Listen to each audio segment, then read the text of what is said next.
Hi everyone, my name is Joanna Okitoy-Hazig and I'm the Communications Officer of the Geneva Trade platform. And we've just kicked off our flagship event of the year, the Geneva Trade Week.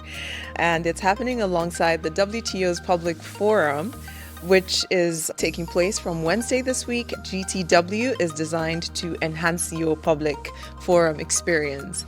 So this afternoon, I'm joined by our fantastic colleague, Ms. Alice Tipping, who is the Director of Trade and Sustainable Development at the International Institute of Sustainable Development. Alice is just about to go in for a session on trade and industrial policy. Alice, so industrial policy is making a comeback globally. For people who don't follow trade debates closely, can you explain to them what is industrial policy all about? Sure, thank you. Industrial policy, if I'm to be very brief, is essentially about governments getting more actively involved in their economy, shaping the opportunities that businesses have or restricting the opportunities businesses have to do business, to grow and to compete with those outside. Okay.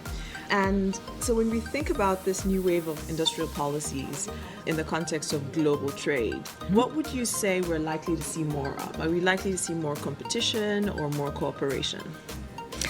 In the short term, I have to say we're going to see more competition. This is absolutely the picture now, is that many governments, in particular from the very large economies, can see the direction that economic growth needs to go in a greener, more sustainable direction.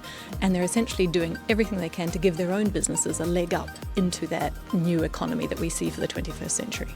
Okay, all right.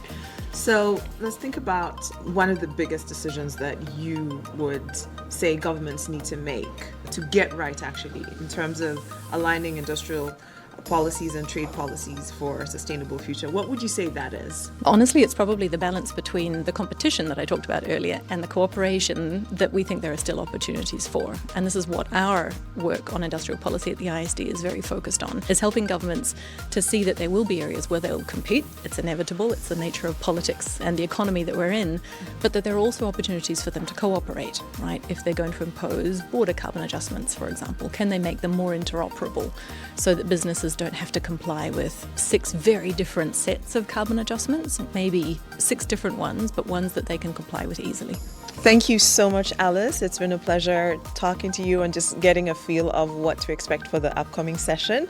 For people who are interested in following up on what IISD is doing when it comes to trade and industrial policies, where can they find you?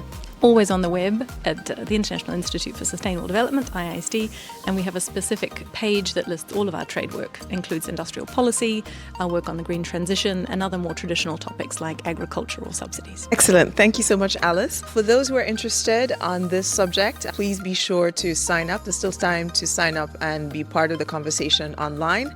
And we will be bringing you more updates from the Geneva Trade Week this week. Stay tuned.